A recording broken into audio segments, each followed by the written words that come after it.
ये जो गोर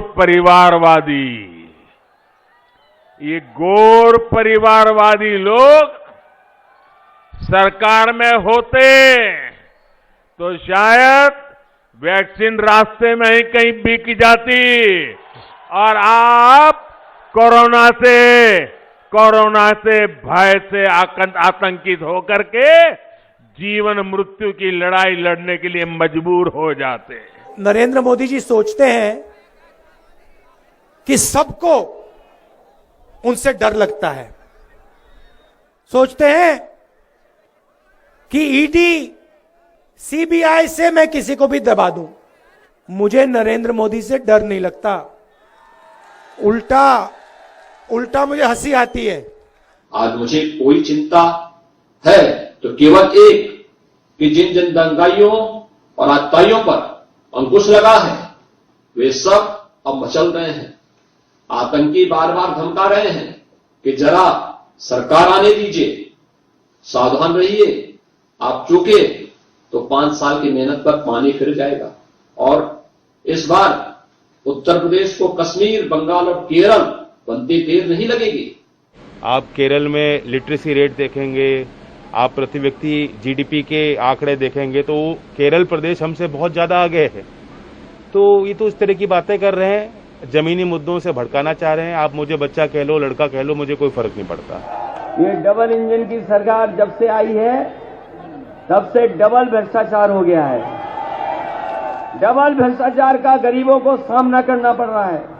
आज एक नेता जिसको वोट डालना था, मतदान का प्रयोग करना था, उसने अपने मतदान का प्रयोग ही नहीं किया। ये परिवारवाद की ठसक है, ठसक, घमंड। इनके मंत्री के पुत्र ने 6 किसानों को कुचला, क्या उसने अपना इस्तीफा दिया? हमारे प्रधानमंत्री जी बहुत नेक हैं, सब कहते हैं बहुत अच्छे हैं, बहुत नेक हैं, तो उन्होंने इस्तीफा क्यों नहीं मांगा? इस्तीफा क्यों नहीं मांगा अपने मंत्री से? क्या देश के प्रति कोई नैतिक जिम्मेदारी नहीं थी उनकी? आज उस लड़के को जमानत मिली है। तो देश की बात में हाजिर हैं। एक तरफ बड़े बड़े दिग्गज चुनावी प्रचार में व्यस्त रहे, मुकाबला बयानों से कर एक दूसरे पर आरोप प्रत्यारोप लगा रहे थे, तो दूसरी तरफ बहुप्रतीक्षित विधानसभा चुनावों के पहले चरण के लिए मतदान चल रहा था और अब 6 बज चुके हैं, ये समाप्त हो चुका है। पश्चिमी उत्तर प्रदेश के 11 जिलों के 58 सीटों के लिए वोट पड़े और इन्हीं सीटों में योगी आदित्यनाथ सरकार के 9 मंत्री भी आते हैं जिनकी किस्मत का फैसला हो गया है। तो आपको बता दें, शाम 5 बजे तक 57.8% मतदान हुआ है। लेकिन इसके बीच अहम खबर आई कि लखीमपुर हिंसा का मुख्य आरोपी आशीष मिश्रा को जमानत मिल गई है। इलाहाबाद हाईकोर्ट की लखनऊ बेंच से मिली है ये जमानत। केंद्रीय गृह राज्य मंत्री अजय मिश्रा टेनी के बेटे हैं आशीष मिश्रा। 3 अक्टूबर 2021 को हुई थी लखीमपुर में हिंसा और इस हिंसा में 4 किसानों की मौत हुई थी, 4 अन्य लोग भी मारे गए थे। तो बहरहाल इस पर किसान नेता राकेश टिकैत ने कहा है कि अदालत का दरवाजा फिर से खटखटाएंगे। लेकिन इस समय हमारे साथ एक खास मेहमान हैं, किसान नेता तेजिंदर सिंह विर्क, जो 3 अक्टूबर को किसानों की अगुवाई कर रहे थे, उनको लीड कर रहे थे और खुद बुरी तरह घायल हो गए थे। विर्क जी, आप हमारे साथ जुड़े, बहुत बहुत धन्यवाद। आज आपने भी खबर सुनी होगी, इस मामले में आशीष मिश्रा को जमानत मिल गई है।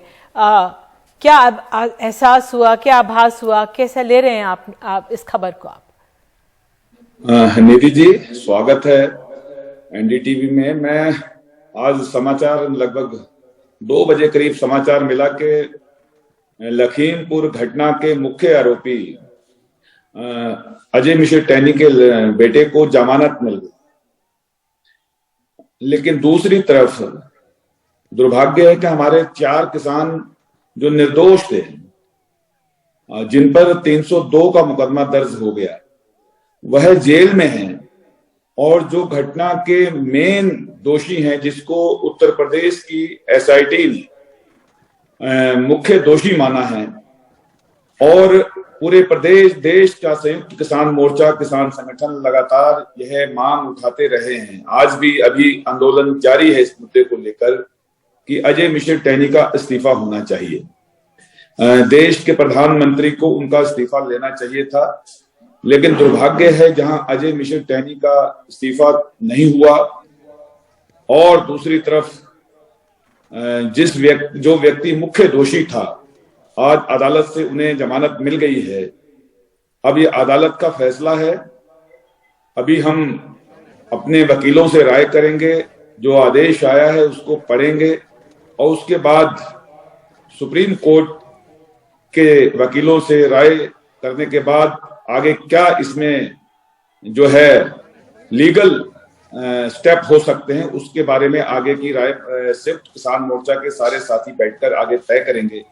लेकिन दुखद है आज, क्योंकि सुप्रीम कोर्ट के इंटरवीन के बाद इस पूरी जांच के अंदर एक उम्मीद हमें जगी थी कि इसमें न्याय मिलेगा, और सुप्रीम कोर्ट के इंटरवेंशन के बाद एसआईटी का गठन हुआ और एसआईटी ने काफी हद तक जो है इसमें निष्पक्ष कार्रवाई की, लेकिन अजय मिश्र टहनी को बचाने का काम हुआ।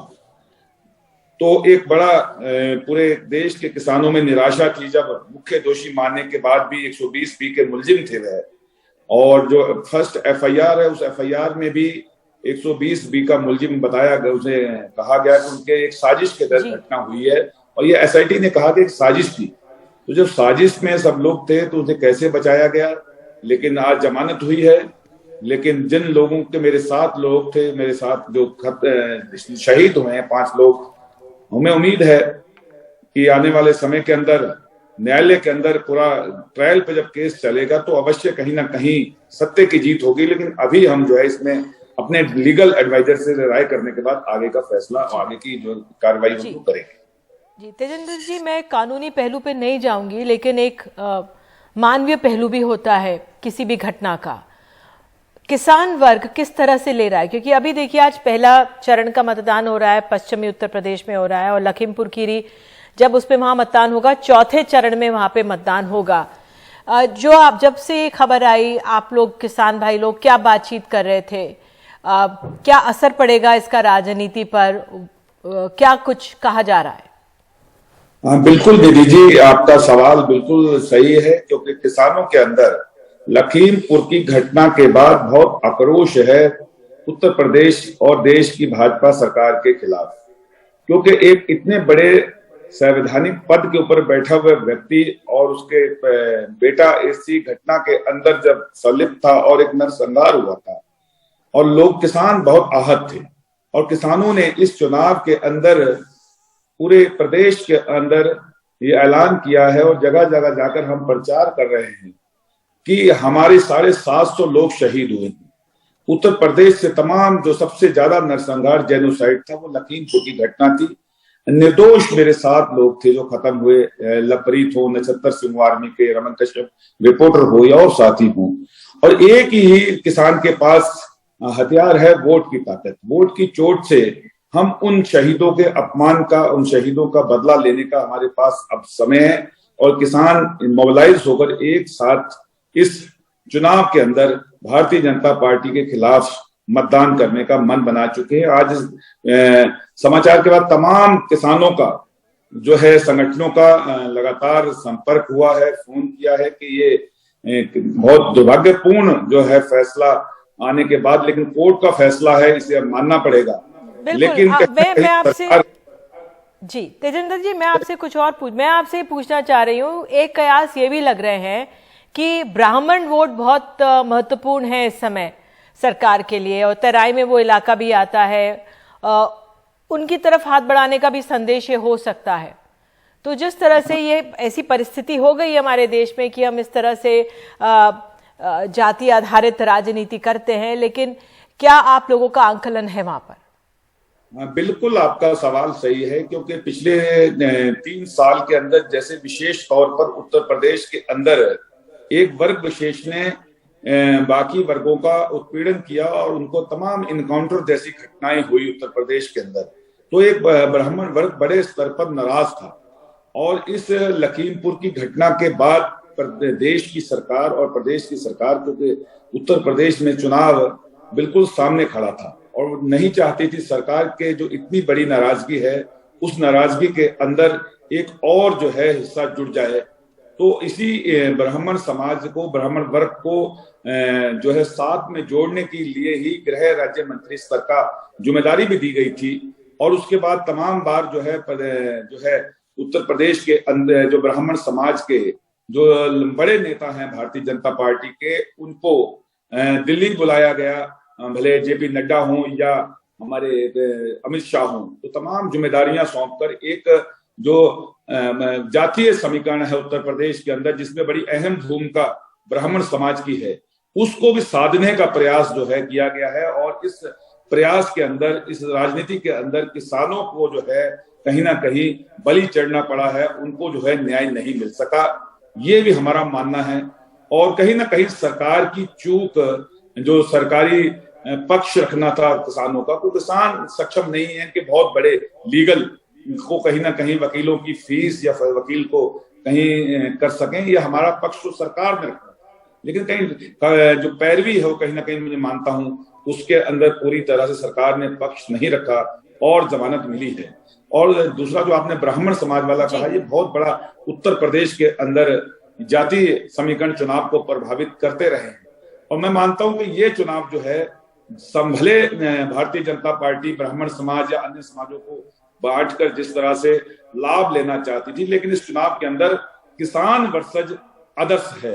एक तरफ किसान खड़ा है, दूसरी तरफ किसानों को जो है मारने वाले और किसानों का उत्पीड़न, किसानों के साथ 1 साल 13 दिन 378 दिन जो इतना लंबा आंदोलन चला है, उसके बाद भले पश्चिम उत्तर प्रदेश का सवाल हो, यहाँ पर बहुत बड़ा एक आपसी मतभेद पैदा कर दिए थे, वो इस चुनाव के अंदर नजर नहीं आ रहे हैं। तेजिंदर जी, आपने हमसे बात की, बहुत बहुत धन्यवाद। और वाकई में हमें विश्वास रखना चाहिए अपनी कानून की न्याय प्रणाली पर, देर सबेर न्याय होगा। बहुत बहुत धन्यवाद जुड़ने के लिए। और इसी मसले से जुड़ी एक बता दें आपको रिपोर्ट की, जो तो इस जमानत पर विपक्ष हमलावर हो गया है जब से खबर आई है। अब कयास लगाए जा रहे हैं कि इस चरण में मतदान में ब्राह्मण वोट को लुभाने के लिए जमानत असरदार होगी। तो एक ये रिपोर्ट देख लीजिए।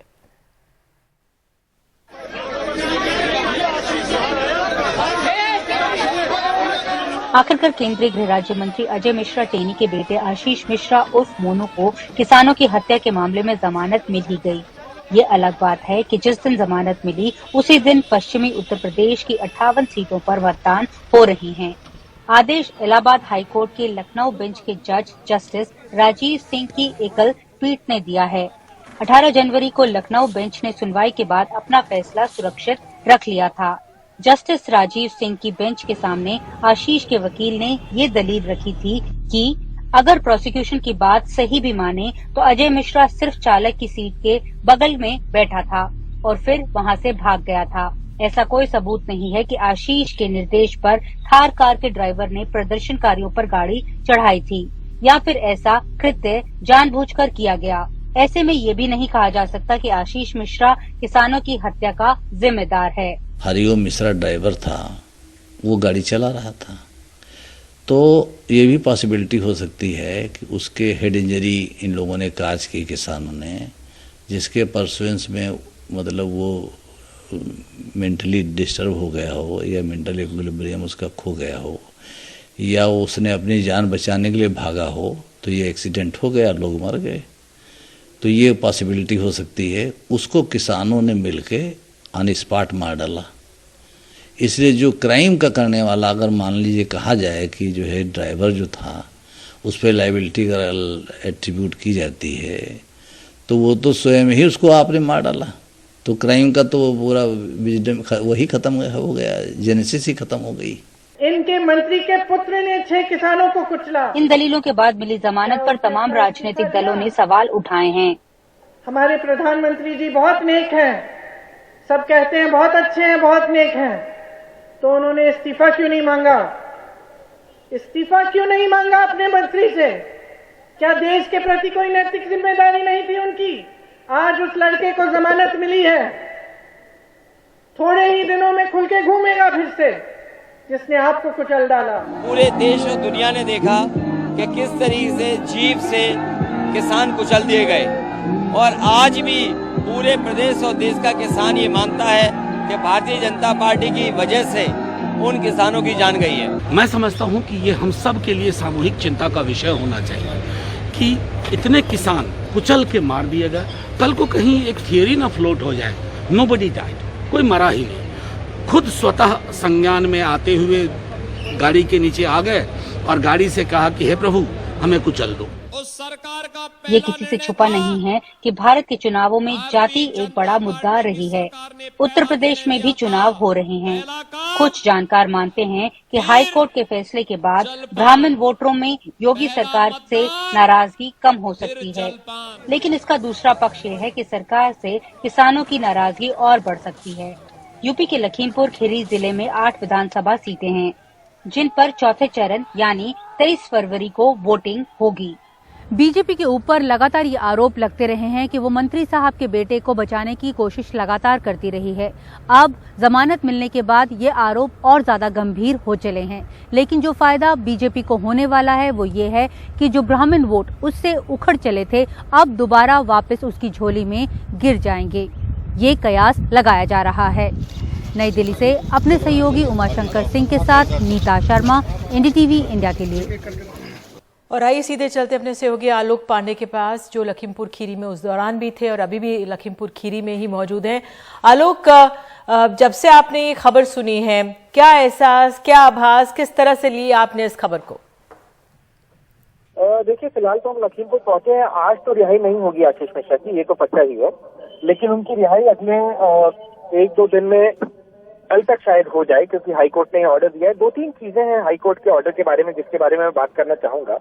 एक ये कि हाईकोर्ट ने ऐसा कहा है कि भाई पुलिस का ये आरोप था कि आशीष मिश्रा ने गोली चलाई और उससे मौतें हुई, एक किसान की कम से कम उससे मौत हुई, लेकिन किसी भी शख्स जो इसकी मृत्यु हुई है, जो 4 किसान और एक पत्रकार थे, उनमें से किसी भी शख्स के ऊपर फायर आर्म इंजरी नहीं पाई गई है। कोर्ट ने यह भी कहा है अपने बेल ऑर्डर में कि ऐसा भी आरोप है कि आशीष मिश्रा ने उकसाया अपने ड्राइवर को कि वो इन लोगों को कुचल दें, लेकिन वो ड्राइवर खुद ही मृत है, उनको मार डाला गया। कोर्ट ने यह भी कहा है कि हम आंखें अपनी इस मुद्दे से कैसे बंद कर लें कि 3 लोग बाद में भी मारे गए, जिसमें से 2 बीजेपी वर्कर्स थे जैसे हमने रिपोर्ट किया, और एक ड्राइवर था जो थार एसयूवी का, जिसमें आशीष मिश्रा कथित तौर पर सवार थे। तो इन ग्राउंड्स को आधार मान के बेल दी गई है। लेकिन एक जो चिंता का विषय जो ऑपोजिशन के पॉलिटिशियंस भी रेज कर रहे हैं, तो हम भी जिसकी बात कर रहे हैं, वो ये है कि ये कोई ऑर्डिनरी मर्डर केस नहीं है। पहली बात तो मर्डर केस में बेल 4 महीने में हो जाना अपने आप में थोड़ा सा अटपटा है, लेकिन क्योंकि इसमें जज कह रहे हैं कि अब चार्जशीट हो गई है, ट्रायल होगा, इसलिए उनको बेल दी जा सकती है। लेकिन दूसरी चीज ये है कि व्हाट स्टॉप्स आशीष मिश्रा, मतलब कौन उनको रोकेगा अगर वो बाहर निकले और वो इन्फ्लुएंस करने लगे या इंटिमिडेट करने लगे विटनेसेस को, क्योंकि वो union minister of state for home Ajay Mishra के बेटे हैं, कोई नॉर्मल अक्यूज नहीं है। और अगर वो बाहर निकलते हैं और ये करते हैं तो उसकी जवाबदेही किसकी है? कोर्ट ने अपने ऑर्डर में कहा है कि वो ऐसा ना करें, लेकिन क्या ये होगा? जब अक्टूबर में ये केस हुआ था, 1 हफ्ता में लखीमपुर में था, और मैंने ये देखा कि यूपी पुलिस ने तभी आशीष मिश्रा के खिलाफ कोई कार्रवाई की जब सुप्रीम कोर्ट ने स्टेप इन किया। जब सुप्रीम कोर्ट ने ये पूछा कि इनके खिलाफ क्यों नहीं कार्रवाई हो रही है, जब ये मर्डर केस है तो इसमें इनकी गिरफ्तारी क्यों नहीं हो रही है, तब उनकी गिरफ्तारी 6 दिन बाद हुई, एफआईआर के 5वें दिन, यहाँ तक मुझे याद है। तो जब ये रवैया और ये एटीट्यूड प्रोसिक्यूशन का रहा है इनिशियली, तो क्या व्हाट स्टॉप्स आशीष मिश्रा कि अब वो बाहर निकले और वो फिर से इन्फ्लुएंस करें विटनेसेस को? ये एक सवाल है जिसके ऊपर हमें सोचना पड़ेगा। लेकिन फिलहाल शायद नजर इसी से है कि इनको बेल कब, मतलब बेल तो मिल गई, ये कब बाहर आते हैं। अब कुछ कोई लोग कह रहे हैं कि हो सकता है कल ये हो जाए, तो उसको हम ट्रैक करते रहेंगे। बिल्कुल, बहुत अहम सवाल आपने आलोक पांडे उठाया है, बहुत बहुत धन्यवाद इस जानकारी के लिए। तो बहरहाल चुनाव होते हैं और पहले चरण का मतदान चल ही रहा है, आप जानते हैं, हुआ है, समाप्त हुआ 6 बजे। लेकिन इस दौरान आज बहुत बयानबाजी आई और हमने कार्यक्रम की शुरुआत में आपको बयान सुनाए, तो मुख्यमंत्री योगी आदित्यनाथ के बयान पर भी बवाल मचा है आज। उन्होंने कहा है कि चिंता है कि जिन दंगाइयों और आतताइयों पर अंकुश लगा है वे सब अब मचल रहे हैं। आतंकी बार बार धमकी दे रहे हैं कि जरा सरकार आने दीजिए, सावधान रहिए, आप चूके तो 5 साल की मेहनत पर पानी फिर जाएगा और इस बार यूपी को कश्मीर, बंगाल और केरल बनते देर नहीं लगेगी। और इस पर जयंत चौधरी, आरएलडी के नेता, उन्होंने कहा है कि मुख्यमंत्री योगी को घेरा है उन्होंने अपने बयान से। उन्होंने कहा है कि यूपी के मुकाबले जम्मू कश्मीर के प्रति व्यक्ति आय दोगुनी के करीब है, बंगाल की प्रति व्यक्ति आय 3 गुना है और केरल की तो 7 गुना है। तो इस तरह से जो बात, इन बातों से जमीनी मुद्दों से भटकाया जा रहा है। उधर केरल के मुख्यमंत्री जो मुख्यमंत्री है पिनराई विजयन, उन्होंने भी इस मामले को सुना और ट्वीट किया। उन्होंने कहा कि अगर यूपी केरल बन जाएगा, जैसे ही योगी आदित्यनाथ को उनको डर है, तो वहां तो बेहतरीन शिक्षा, स्वास्थ्य सेवाएं, सामाजिक कल्याण और जीवन के स्तर का लोग आनंद लेंगे। तो हमारे साथ शबनम पांडे, बीजेपी की नेता, और रोहित झाकड़, प्रवक्ता आरएलडी मौजूद है। शबनम पांडे, क्यों मुख्यमंत्री योगी आदित्यनाथ को बंगाल, कश्मीर, केरल याद आ रहा है? क्योंकि ये तो नीति आयोग के जो पिनराई विजयन कह रहे हैं और जो जयंत चौधरी कह रहे हैं, ये तो नीति आयोग के आंकड़े हैं। देखिए निधि जी, निश्चित तौर पे आंकड़े हैं। आंकड़े उत्तर प्रदेश के लिए भी बहुत सारे हैं कि उत्तर प्रदेश जो कि आर्थिक तौर पे बहुत पिछड़ा माना जाता था, आज दूसरे पे आ गया है। उस पर कैपिटा इनकम और योगी आदित्यनाथ जी के राज में बड़ा है उत्तर प्रदेश में। तमाम ऐसे ईज ऑफ डूइंग बिजनेस में दूसरे स्थान पे है। तमाम ऐसे आंकड़े आपको उत्तर प्रदेश के लिए मिलेंगे, लेकिन ये आंकड़े उत्तर प्रदेश में नहीं मिलेंगे कि जिस तरीके से दंगा बंगाल में होता है, उत्तर प्रदेश में योगी आदित्यनाथ जी के राज में एक भी दंगे नहीं हुए। और जिस तरीके से माफियाओं पे, आतंकवादियों पे कार्रवाई उत्तर प्रदेश में हुआ, उस तरीके की कार्रवाई न केरल में, न पश्चिम बंगाल में और ना ही केरल में हुआ करता है। आज उत्तर प्रदेश में भ्रष्टाचार के खिलाफ जो लड़ाई सरकार ने किया, वो काबिले तारीफ है। और इसकी तारीफ करीब करीब आप देखिए पूरे विश्व में इसका डंका बजा रहे हैं। जिस तरीके से उत्तर प्रदेश में अगर हमने सबका साथ, सबका विकास, सबके विश्वास के तहत कार्य किया है और सारी जन कल्याणकारी योजनाओं को बगैर पक्षपातपूर्ण रवैये के जनता के द्वार तक पहुंचाया है, तो वो चीज आपको देखने को नहीं मिलेगा। आप देखिए, डबल इंजन की सरकार है, हमने आयुष्मान भारत का से लाभान्वित किया, उनके स्वास्थ्य का किया, लेकिन बंगाल ने, ठीक है, आप अपनी बात रखिए, लेकिन जमीन पे क्या होता है? शबनम जी, सुनने में तो बहुत अच्छा लग रहा है, वाकई में प्रचार के दौरान तमाम नेता कहते हैं, तो अगर इतना बढ़िया विकास था तो बंगाल को याद करने की जरूरत नहीं थी, अपना ही विकास यहाँ पे हो सकता था। झाकड़ जी, मैं आपसे जानना चाहूंगी, क्या आज हमने देखा किस तरह से जयंत ने जवाब दिया, नीति आयोग के आंकड़े उन्होंने ट्वीट कर दिए हैं, उस बारे में उन्होंने बात कही है, लेकिन चिंता है कि क्यों मुख्यमंत्री इस तरह से बात कह रहे होंगे? आदरणीय निधि जी और आप शबनम जी को प्रणाम। निधि जी, मैं आभारी हूं आपका, आपने मुझे अपना मत रखने के लिए बुलाया। मैं कहना चाहता हूं, भारतीय जनता पार्टी पे मुद्दे नहीं बचे हैं। किसान, कमेरे, वंचित, बेरोजगारों की एकजुटता से भारतीय जनता पार्टी घबरा गई है। आज जयंत चौधरी जी की चिंता भी ये बहुत कर रहे हैं। आज जयंत चौधरी जी उसी बिजनौर में थे जहां मौसम भारतीय जनता पार्टी का खराब था, लेकिन वहां सूरज की तपस बरकरार थी जिस दिन प्रधानमंत्री जी की रैली खत्म हुई। और इनके राष्ट्रीय अध्यक्ष जेपी नड्डा जी ने बड़ा ओछा बयान दिया कि वो एक नेता मतदान करने नहीं आए। वो हजारों लोगों की भीड़ में वहां थे और उनकी धर्मपत्नी ने सुबह मथुरा जाके मतदान किया है। और जेपी नड्डा जी से और भारतीय जनता पार्टी से मैं कहना चाहता हूं, ओछेपन, आपकी जमीन खिसक चुकी है। हमारी एकजुटता के कारण यह हुआ है। और ये बात करनी है लॉ एंड ऑर्डर की, निधि जी, उत्तर प्रदेश का जो एनसीआरबी का डाटा है भारत सरकार का, उसमें उत्तर प्रदेश में पिछले 5 वर्षों के सापेक्ष इन 5 वर्षों में 1 लाख अपराधों का इजाफा हुआ है। और दलित बेटियों के साथ जो हुआ है वो पूरे देश ने देखा है, पूरे विश्व ने देखा है। और उन्हीं दलित बेटियों की अस्मिता के लिए, महिलाओं की अस्मिता के लिए, बेरोजगारों की अस्मिता के लिए, जिसने भी अपने अधिकारों की बात करी, उसी पे इन्होंने लाठी से दमन करने का काम किया। अब सब लोग एकजुट हैं, एकजुटता से अपनी वोट की हनक से इनकी लेकिन एक ये बात है जो पहले समाजवादी पार्टी के दौरान जिस तरह से कानून व्यवस्था के मसले पर सवाल उठा था, वो लगातार बार बार हम देख रहे हैं किस तरह से प्रधानमंत्री भी उठा रहे हैं, योगी आदित्यनाथ भी उठा रहे हैं। लेकिन शबनम पांडे, मैं आपसे समझना ये चाहूंगी कि अगर सब कानून व्यवस्था अच्छी है, इतने सालों से दंगा नहीं हुआ है, विकास की बात अगर हम ना भी करें, अगर हम कहें कि बेहतर कानून व्यवस्था है, तो आज जिस दिन वोटिंग हो रही है उस दिन मुख्यमंत्री को एक वीडियो संदेश जारी करने की क्या जरूरत पड़ी? क्योंकि वरिष्ठ पत्रकार उस समय सुबह जब मैं एंकर कर रही थी, रामदत्त त्रिपाठी का तो कहना था कि ये पैनिक बटन है, वो पैनिक में है, इसलिए उनको ये बात दोबारा कहनी पड़ रही है, एक वीडियो संदेश देना पड़ रहा है। निधि जी घबराहट है इनमें। देखिए निधि जी, आप बहुत ही वरिष्ठ पत्रकार हैं और मैं लंबे समय से आपको सुनती आई हूँ। आपको पता होगा कि दंगा उत्तर प्रदेश में योगी राज में नहीं हुआ। इस यथार्थ के लिए कोई सबूत की ऐसी जरूरत नहीं है, क्योंकि आपने इसको जांचा भी होगा, इसके बारे में जाना भी होगा। दूसरी बात मैं कहना चाह रही हूँ, आज ये कहने की जरूरत क्यों पड़ी? आज ऐसा क्या हो गया, विपक्ष इतने अपने आप को कमजोर क्यों समझने लगे कि बंगाल की मुख्यमंत्री को उत्तर प्रदेश में अपने वोट बटोरने के लिए बुलाना पड़ गया? वो क्यों चाहते हैं कि उनसे जनता कन्विंस नहीं होगी, बंगाल की मुख्यमंत्री से? तो बंगाल की हकीकत भी रखना यहाँ के मुख्यमंत्री को जरूरत था। उन्हें ये जानना जरूरी था कि ये वही बंगाल है जो बमबारी के लिए जाना जाता है, ये वही बंगाल है जो राजनीतिक हत्या के लिए जाना जाता है, ये वही बंगाल है जिसने आजादी की लड़ाई में एक अच्छा सहयोग किया था। लेकिन उसको जल्दी से जवाब दीजिए इस बात का। आपने ममता बनर्जी को बुलाया, उन्होंने खेला हो भाई वहां पे किया और यहाँ पे भी फुटबॉल उछाली, और यही परेशान हो रही है इसी से बीजेपी। निधि जी, देखिए निधि जी, भारतीय जनता पार्टी की पूरी मशीनरी बंगाल में लगी हुई थी। जब इनसे किसी ने सवाल नहीं किया, ना इनके मन में कोई ऐसी बात आई कि पूरे भारत की मशीनरी, प्रदेश की सरकारें, केंद्र की सरकारें बंगाल में जाके चुनाव लड़ रही थी।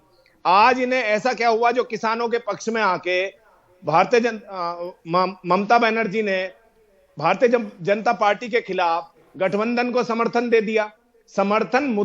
समर्थन किसानों की अस्मिता के लिए है, 750 किसानों की शहादत के लिए है। समर्थन आपने अपनी बात साफ कर दी कि किसानों के समर्थन में वो आई। बहुत बहुत धन्यवाद आपका भी और शबनम पांडे आपका भी। तो ये बहस चलती रहेगी, अभी तो 6 चरण के मतदान और हैं। एक छोटा सा ब्रेक, तुरंत लौटते हैं।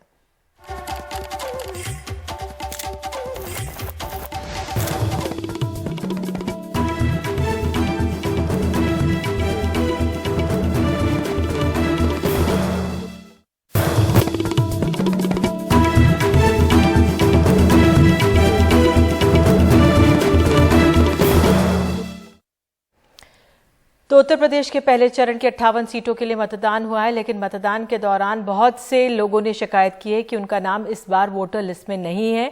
कुछ और लोगों की ये भी शिकायत थी कि जब वो वोट डालने पहुंचे तो पाया कि उनका वोट पहले से ही डाला जा चुका है। देखिए पश्चिम उत्तर प्रदेश से ये ग्राउंड रिपोर्ट। आगरा में रहने वाले 62 साल के भूतपूर्व सैनिक जोगिंदर तैयार होकर पूरे परिवार के साथ उत्साह से लोकतंत्र के महापर्व में अपना योगदान देने यानी वोट डालने पहुंचे। लेकिन वोटिंग बूथ पर पहुंचने पर पता चला कि उनके पूरे 8 सदस्यों के परिवार का नाम वोटर लिस्ट से कट चुका है। जोगिंदर पिछले 40 साल से वोट डाल रहे हैं, पर इस बार वोट नहीं डाल सके। अच्छा, जोगिंदर प्रसाद जी। हाँ जी, मैं भूतपूर्व सैनिक हूँ। भूतपूर्व सैनिक हैं आप? सैनिक थे आप। पिछली बार वोट किया था 2019 में? किया था 2017 में किया, 2014 में किया। इस बार नहीं कर पा रहे? इस बार नहीं कर पा रहे हैं। क्या हमारे पूरे परिवार के नहीं है। आपके पूरे परिवार का नहीं? जी। कितने सदस्य हैं आपके परिवार? हमारे परिवार में 8 सदस्य हैं। 8 सदस्य हैं? जी। और 8 के नाम नहीं है? नहीं है। कितना खराब लग रहा है आपको? बहुत खराब लग रहा है। क्या लग रहा है बताइए? बहुत लग रहा है। इस सरकार में क्या ऐसी सरकार आई है, चाहते थे नहीं हो रहा पाएगा? नहीं, ऐसे तो हो नहीं पाएगा। ये तस्वीरें अलीगढ़ की विधानसभा इगलास के गांव कजरौट की हैं, जहां ग्रामीण बेहद नाराज हैं। गांव वालों का आरोप है कि उनके गांव में 700 से ज्यादा वोट हैं, लेकिन 500 से ज्यादा वोट वोटर लिस्ट से गायब हैं। महज 200 लोग ही वोट डाल पाए। मताधिकार का प्रयोग करने से वंचित रहे लोगों का गुस्सा प्रशासन पर फूट पड़ा। आपने वोट डाला है? ना डालो। आपका वोट आया था? ना आया, अब की ना आया। कितने सालों से वोट डाल रही? 17 साल से वोट डाल रही हूँ मैं। और अब की बार वोट नहीं आया? अब की बार ना आया वोट। कहाँ की रहने वाली है? कजरौट की। इतने ऐसे कितने लोग हैं जिनके वोट नहीं आए हैं? वो 400-500 लोग हैं। हाँ, सही कह रही हैं। अब क्या वजह, हमें क्या मालूम, पढ़े लिखे हैं कोई हम? वोट डालने गई थी? हाँ गए। क्या बोल दिया आप? नो बोल दी कि जो तुम्हारा वोट पड़ेगा अब नहीं पड़ेगा। अच्छा, वोट डल गया आपका? डल गया। नो कह दी नहीं। वोट आया है आपका? वोट पर्ची आई है, वोट ना डालन दिया वहाँ। उत्तर प्रदेश के गाजियाबाद में 71 साल की नसीम जब वोट डालने बूथ पर पहुंची तो उन्हें पता चला कि उनका वोट पहले ही पड़ चुका है। ये कह रहे हैं कि वो हम तुम्हारा वोट डल गया। पोस्टल बैलेट से आपने वोट डाला था क्या? नहीं। क्या बोल रहे हैं अंदर अब? ये कह रहे थे पोस्टल बैलेट से आपका वोट डल गया।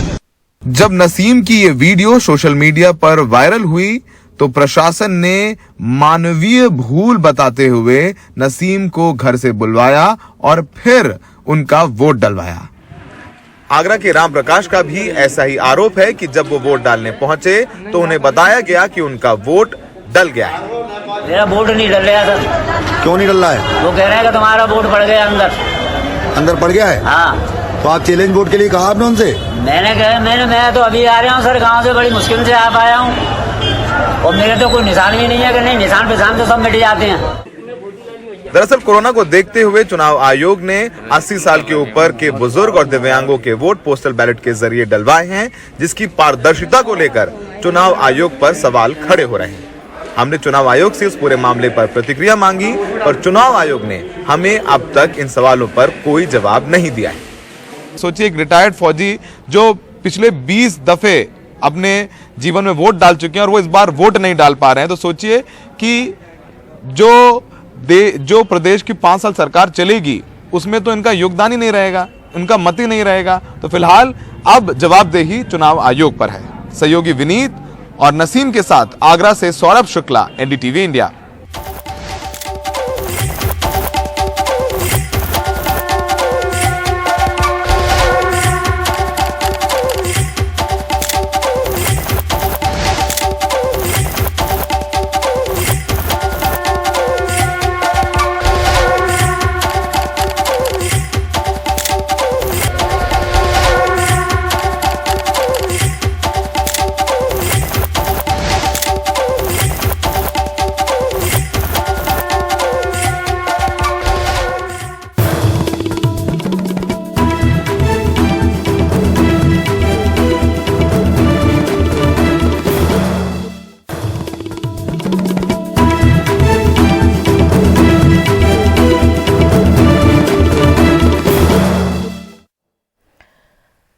उत्तर प्रदेश के उन्नाव में 2 महीने से गायब युवती का शव एक प्लॉट में गड़ा मिला है।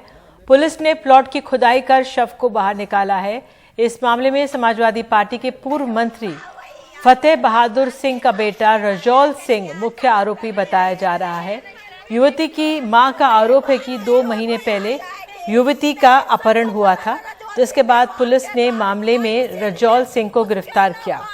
आरोपी की निशानदेही पर पुलिस ने मौके पर पहुंचकर शव को बरामद किया है।